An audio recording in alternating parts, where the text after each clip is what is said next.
Welcome back to New Rockstars. I'm Erik Voss, and this is a breakdown of the Book of Boba Fett Episode 1, which shows Boba Fett's sticky escape from the Sarlacc, making Patton Oswalt a freaking prophet. The gloved Mandalorian armor gauntlet of Boba Fett grabs onto the sand outside the Sarlacc pit, and the feared bounty hunter pulls himself from the maw of the sand beast. This first episode was full of interesting visual details, subtle nods to the broader Star Wars universe, so I'm gonna break down everything you might have missed. Also, you can make my back-dead dreams come true and support us by checking out our exclusive merch with our Boba Fett Hunter and Spider-Man Strange Entanglement shirts at newrockstarsmerch.com. So we open on the twin suns of Tatooine, rising over the palace of Jabba the Hutt, its interior halls and throne room all looking as they did in Return of the Jedi, but now abandoned after Boba Fett and Fennec Shand dethroned Bib Fortuna in the Mandalorian Season 2 post-credits scene. Meanwhile, Boba Fett recovers in a back-to-healing tank, as we've seen various Star Wars characters do throughout the movies. But inside, Boba's eyes twitch as he flashes back to memories seen in Attack of the Clones. The stormy night at Tipoca City on Kamino, where the ship of his clone father, Jango Fett, waited to depart before they fought Obi-Wan Kenobi. Actually, I think you can see young Boba in the ship's cockpit there. But we never actually saw this particular angle of the city in Attack of the Clones, meaning this is an archive shot that they recomposed for this series. Spoiler warning for the animated Bad Batch series, after Order 66, this Tipoca City and its cloning facility fell under Imperial control and then was decommissioned, and then they bombed this city under the orders of Tarkin, all witnessed by the Bad Batch and Omega, who is revealed in that series to be another clone from the Jango strain, and therefore a sort of clone sister to Boba Fett, whom, who knows, we may see in live action on this series. Then Boba flashes back to that moment in the Geonosis arena in Attack of the Clones when he held the helmet of his father after Jango was beheaded by Mace Windu during that battle. And before you freak out that Jango's head could still be in that helmet, no, the VFX team in that movie included the shadow of his head falling out of that helmet. But the shot here has also been altered from the original release, because we now see Boba running up to the helmet, and then a new close-up that frames his face in the T-shaped visor, foretelling his future under this armor, and then a wider crane shot that makes Boba look even more isolated. They also removed the corpse of the Reek that Jango had just slayed moments before his death. So being submerged in this fluid then triggers Boba back to the belly of the Sarlacc in Return of the Jedi, after a blind Han Solo knocked into his jetpack and sent him bouncing off the yacht into the Sarlacc's mouth, now faces the fate described by C-3PO. In his belly you will find a new definition of pain and suffering,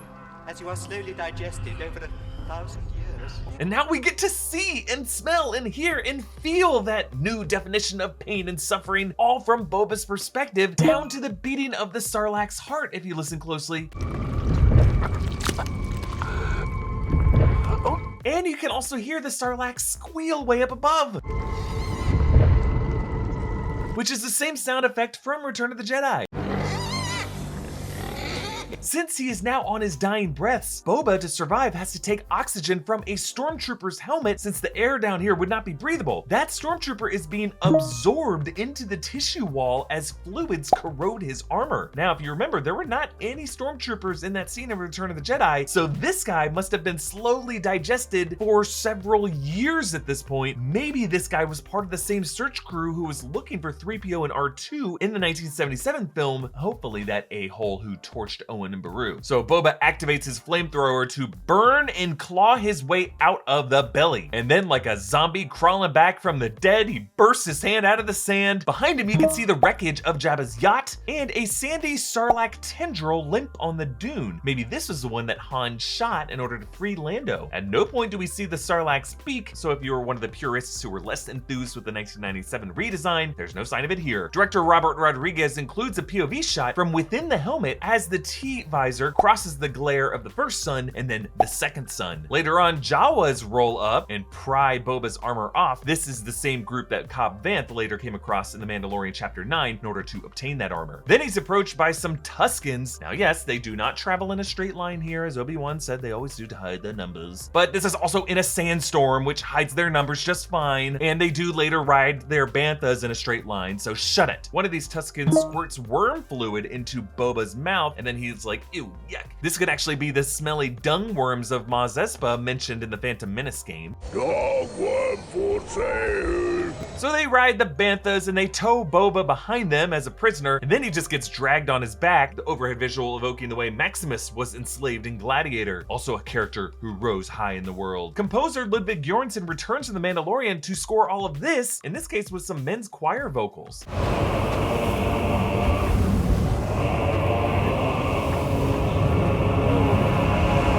It's not that common to hear vocals in Star Wars music, aside from the Duel of the Fates and the Emperor's theme. Both of those songs best identified with characters who had unlikely resurrections, like Boba Fett does here. The Tuskens have with them a Massif. These are the dog-like creatures that often accompany Tuskens. We saw them in Attack of the Clones and in Mandalorian Chapter 9 when Din Djarin knew how to tame them. This episode's title is Stranger in a Strange Land, which is the title of a 1961 sci-fi novel by Robert Heinlein, but way before that, it's from the Book of Exodus, referring to the second son of Moses, who is historically overshadowed by his father. And then this son, or really son figure, clone of Jango Fett, has until now really remained in the shadows. A stranger, overshadowed by his father's legacy as the man from whom all clone troopers were cloned from. But now the son forges a dynasty of his own. His reputation was that of a stranger, but soon he will prove that he is far more familiar with this strange terrain of Tatooine than the crime lords that he seeks to rule even. Boba just cooks in the twin sons. I love all the prosthetics they put on his face to make his skin peeling this episode. And in this Tusken camp, he gets poked by this kid. This is actually played by Wesley Kimmel, nephew of Jimmy Kimmel, who also played the commercial kid in WandaVision. Meanwhile, the Tusken chief is played by Xavier Jimenez, who played a Tusken Raider in Mandalorian Chapter 9. And that female warrior is played by Joanna Bennett, a stunt performer in several MCU films, was a stunt double to Emily Van Camp and Brie Larson. Boba fusses with his ropes in plain view of the awakening Mastiff, who just stares him down and gradually approaches him. But really, Boba just did this in order to lure in the Mastiff close enough to chokehold him and then pet him to sleep, and then use the animal's razor-sharp teeth to cut his ropes. And you'll notice throughout all this, other than his line to the Rodian in the language of the Jawas and the Tuskens, these opening 12 minutes are fully without dialogue, making it some pretty great visual storytelling. And by the way, this Rodian prisoner was actually secretly voiced by Sam Witwer, the amazing Darth Maul voice actor.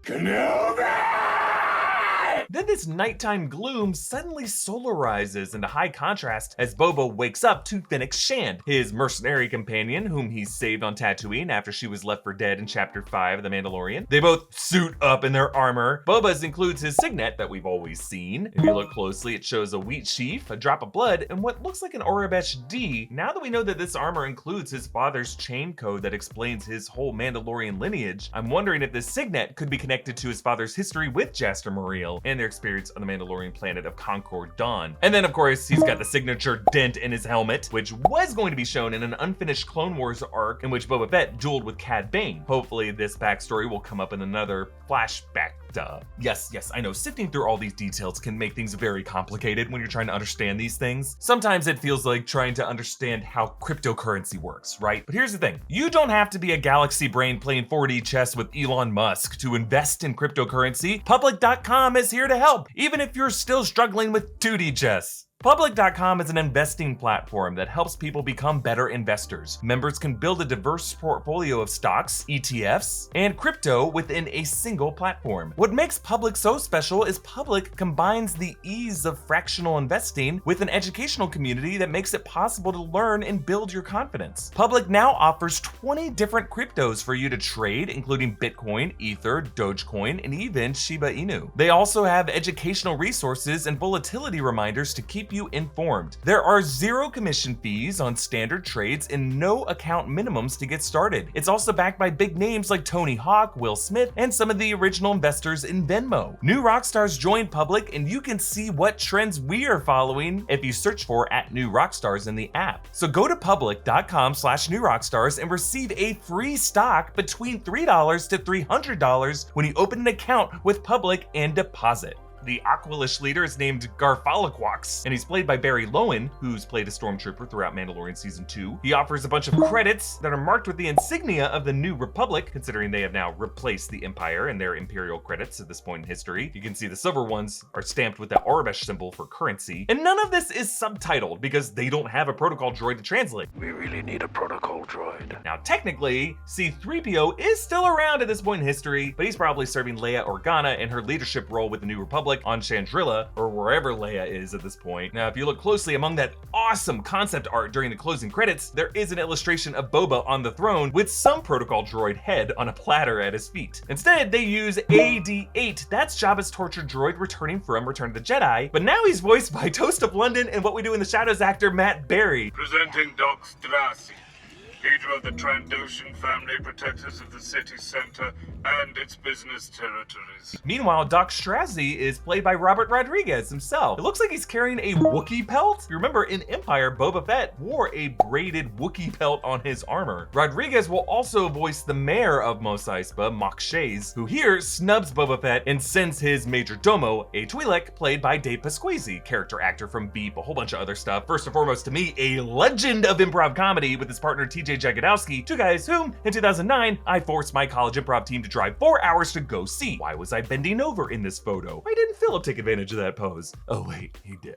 But Pasquesi brings no tribute, and even after getting threatened, this guy's got the balls to demand tribute from them. The mayor may take it differently, but I shall indeed convey your sentiment. But notice how he waits until he clears the Rancor pit trap door before turning back and saying, I would not be surprised if you receive another delegation in the near future. Now remember, Luke killed a Rancor, but only one of them, and in Bad Batch we learned of another young Rancor named Moochie, young at that point in history, probably fully grown now, and at the end of that episode, Bib Fortuna did pick up that Rancor. We may see him on this show. But Boba Fett decides to pardon two Gamorreans who were loyal to the past masters, which is a crucial step by Boba in proving his different leadership philosophy. I intend to rule with respect.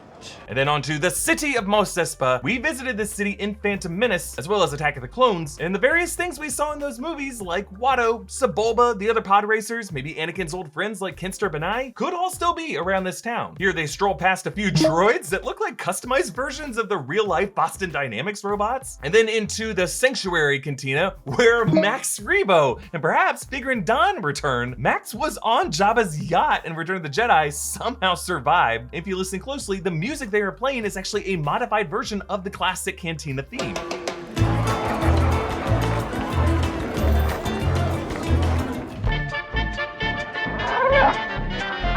In the background at the bar is an RA-7 protocol droid. The bartender looks like a Hask. And then there's a gambling table run by a droid wearing a green visor. This is the same kind of droid as R3X or Rex, who DJs in Oga's Cantina in Disney's Galaxy's Edge, which I have spent quite a bit of time in recent months. Don't get the fizzy drink.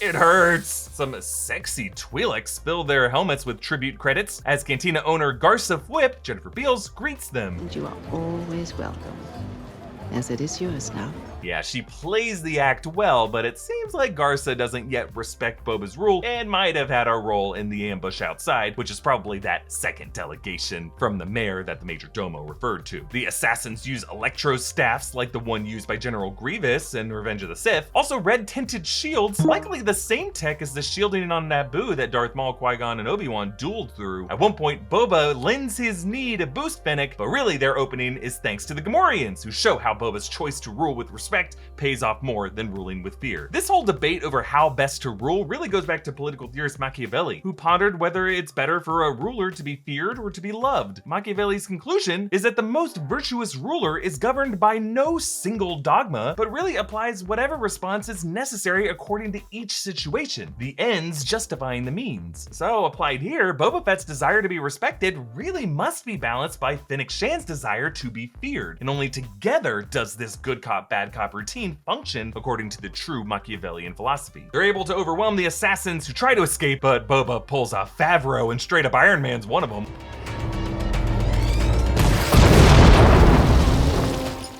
Meanwhile, Fennec parkours after two others, and needing only one to interrogate for information, kicks the other off a ledge. But then another flashback to Boba's time with the Tuskens, where the child leads him and the Rodian to a moisture farm that's being robbed by Nikto Raiders, who leave this interesting symbol. Now, these guys' helmets don't really look like the blue mining collective helmets that were worn by that gang that took over Mos Pelgo in Mandalorian Chapter 9. They could be the Red Key Raiders, which is the version of the gang that Vance defeats in Chuck Wendig's Aftermath books, but I think those guys have a different symbol. I think we're probably looking at a new crew. The symbol does look kind of like an Orabesh T, and they are Niktos, the same race who held Grogu in the Mandalorian pilot episode. We go into some theories on who these guys could be in our Wookiee Leaks after show, and another reminder that Maul's Crimson Dawn organization could still be active, even if Maul himself met his end with Obi-Wan during Rebels shortly before the events of A New Hope. I assume we'll learn more about these guys in coming episodes. But yes, this moisture farm does look a lot like the Lars homestead where Luke Skywalker grew up, but that farm was closer to Mos Eisley. And according to the Star Wars Complete Locations book, the Lars homestead is about 168 kilometers from Mos Espa, which is pretty far from the Dune Sea where the Tuskens had Boba, so I'm guessing this is just one of the other countless moisture farms on this planet. As they dig for water, the Rodian snaps at Boba.